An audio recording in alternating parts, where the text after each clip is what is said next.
Hey teachers, welcome to the Teacher's Guide of How to Avoid Death by PowerPoint. About 15 years ago, I went to a presentation given at one of the TCEA events that I attended, and it was about this very subject, and it changed my life.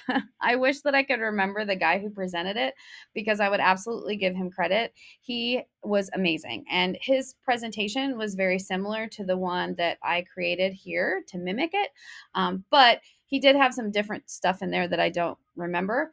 However, the one thing that I did remember, and I'll share with you later on in this presentation, I can still remember it in my head 15 years later. So this is scientifically proven, and it really works. And once I saw that presentation, I started using these methods with my students, and it really helped them to learn to take notes and to focus on their notes.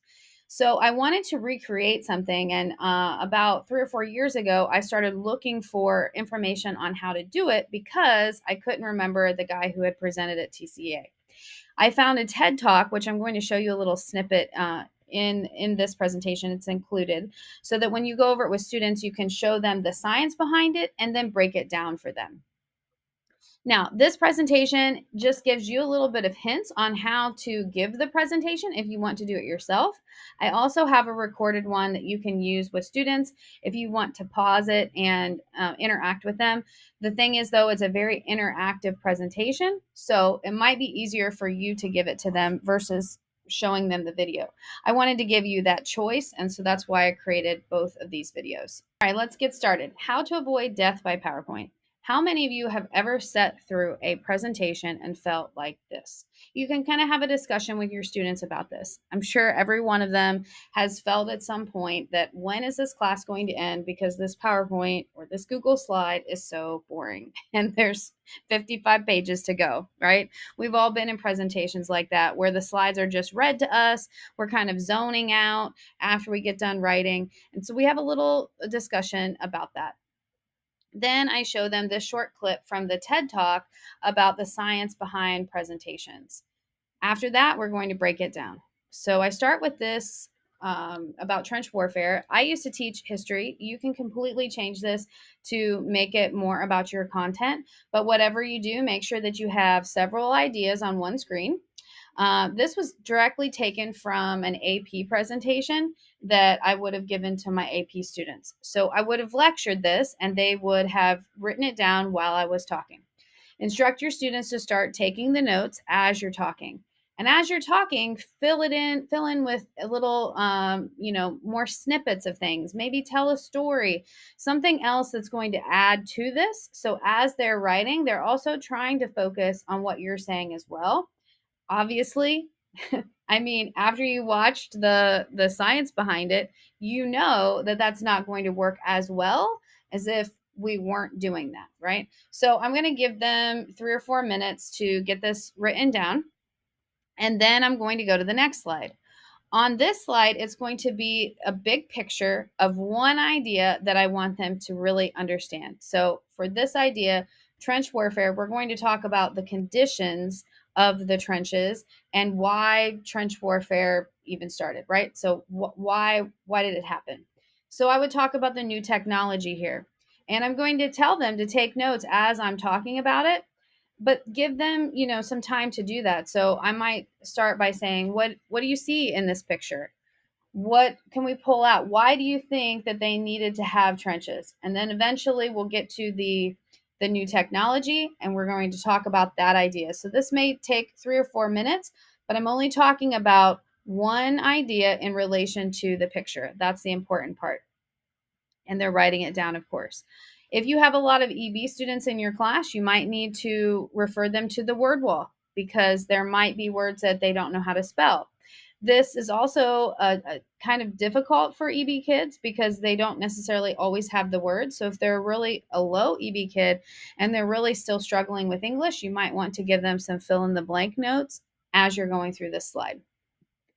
Then I'm going to have them tell me what they remember about the slides with all the words. Without looking at their notes, they have to turn the notes over. You'll get some sporadic things, but you definitely won't get everything that was on that slide. Then I want them to tell me about what they remember about the slide with the big picture.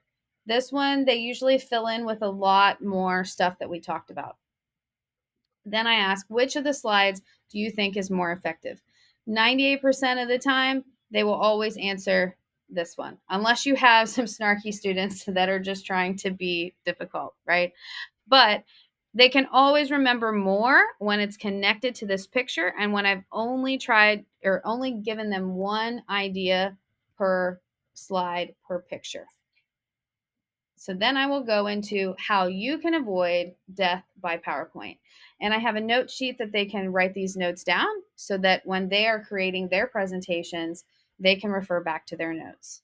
The first thing is one message per slide. This is super important because if you give your audience more than one message, it's a very slim chance that they're actually going to remember it because they don't know where to focus. For example, on this slide, I'm telling them about the new technology, the life in the trenches, trench foot, rats, frogs, writing letters home. There's just too much information. On top of that, if they're listening to me talk while they're writing down, are they really retaining anything?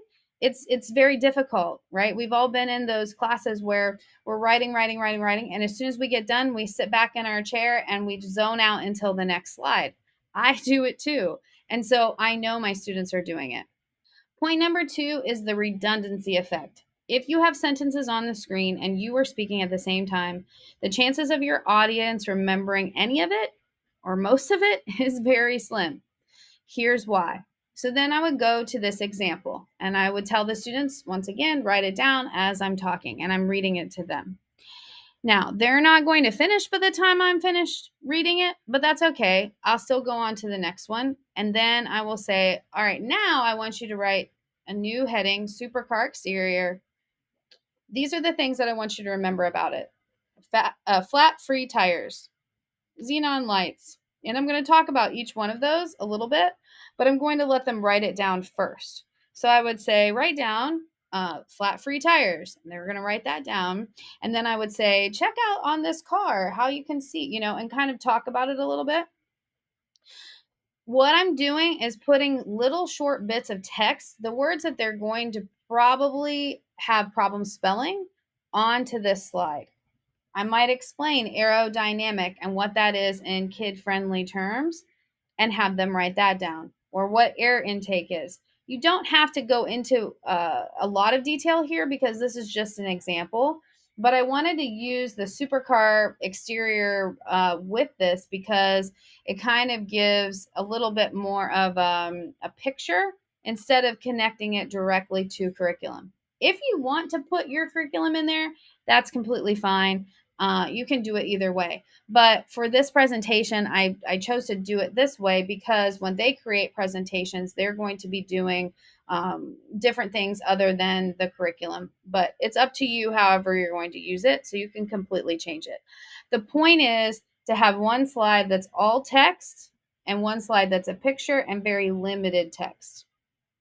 That's the important part. Also, remind them that if they are presenting like this and they're just reading off the slide, how much are you actually retaining? How much are they actually listening? Are they shutting down once they get finished writing? And most of the time, the students will agree with you that that's exactly what they're doing on this slide, but they're listening and they're retaining more on this slide because they have to listen to you present. They don't have a choice because it's not on the screen. Point number 3 is size. Every time you open your eyes, you focus on 4 things: moving objects, signaling colors like red, orange, and yellow, contrast-rich objects, and big objects. Here's an example. So have them work through this example with you. You're at home with a friend in your living room. The TV is on, but it's muted. Will you look at it? Probably you will because of the moving objects, the colors, and the objects that draw your attention. So, therefore, you need to keep this in mind when you're making presentations, that size is important and movement is also important. So, when you look here, where are your eyes drawn? And I would ask them that question. They're most likely going to say to where it says supercar exterior, the title, right? Where are your eyes drawn now? They're probably going to answer the flat free tires, the xenon lights, all the details about it. You can control where people focus. Also, it doesn't have to have a visual, but it's definitely more boring than the other slide, right? If you're showing this slide, then it's not quite as appealing as this one, right? And so you can talk to them about how like the most important part of the slide should be the biggest, and there should be a visual that demonstrates your message. If you have a visual, make it big. This is definitely more powerful than if that car was really small. Also, you can talk to them a little bit about how, I have the background as a black background so that that car really stands out.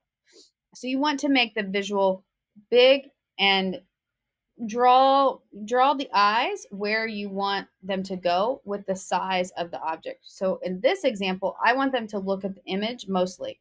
This is what I want them to connect all those words with. So I made the car the biggest. I made the heading a little smaller, but red so that it's a different color. And then the vocab words are in white.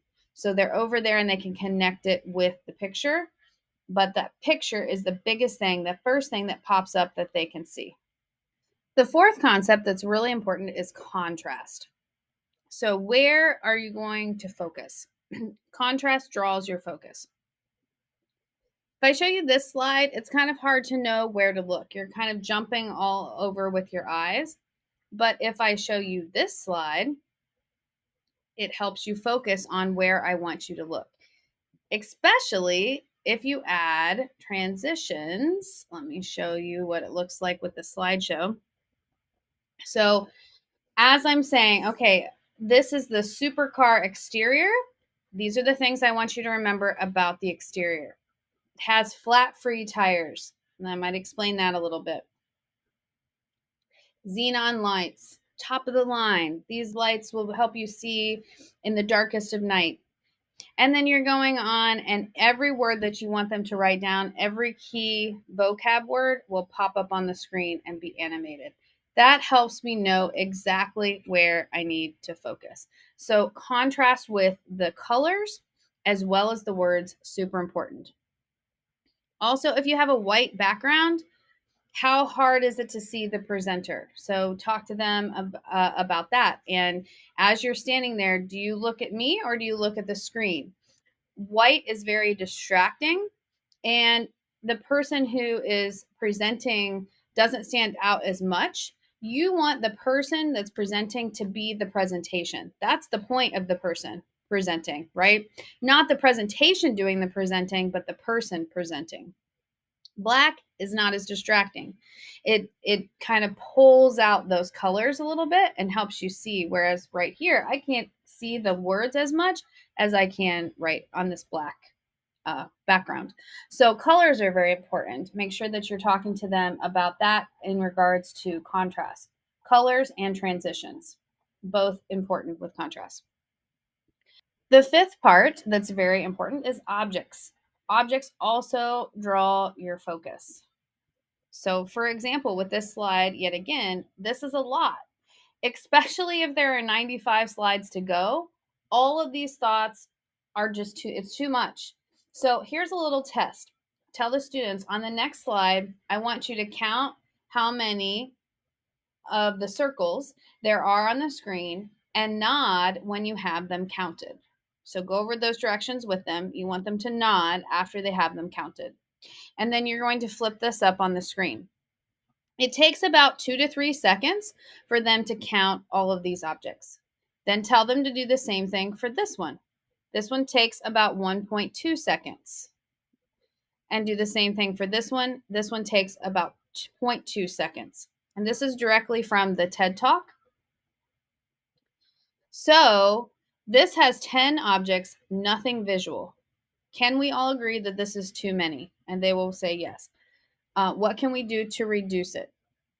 So I'm working through this and I'll say, does this help your brain function better? Like, is this too many objects? They usually say, no, this is about the right amount of objects, right? But we still don't have a visual. So let's add in the visual. Then how can we pull the eyes to where we want it to go. And you talk about transition and contrast, and you ask them about, is this giving enough contrast? Is this giving enough transition so that you know where you want the eyes to be and what we're focusing on? And they will say yes. So then you'll take this one and compare it to this one. This is how we started off. This is where we're at now. This is where we've ended. So, I mean, it's like night and day, right? I mean, this pretty much tells you why this is so important, and why and how this makes a better presentation. I've talked to business people in the real world. They want students to be able to present. When they're coming out of high school, they don't want them reading off of slides. And not to mention, it's boring. So remind them that in whatever job they're choosing to do after high school, they're going to need these skills. And it's good now to practice on what they need to practice on. And then I give them a little quiz. This is animated. So as you're going through, you'll ask them the question: how many messages are you supposed to have per slide? They'll say one, and you go through and the answers pop up on the screen. I also talk to them about where to find copyright free photos. You can add to this if you need to, but those are the two that are my favorites. Lastly, I always talk to students about how to add credits into their presentation. So, who created the presentation? What were your sources? You can talk to them about the citation generators that they can access online, like EasyBib and generators like that, so that they can put proper citations into their presentation. Keep in mind, you're stressing with students how important it is that they are the presentation and that they are not just reading off the slides, because that's just not how we learn, and it's not a good way to present. Thank you so much for listening. Let me know if you need any help with anything else regarding this presentation. I'd be happy to help. Have a great day and happy presenting.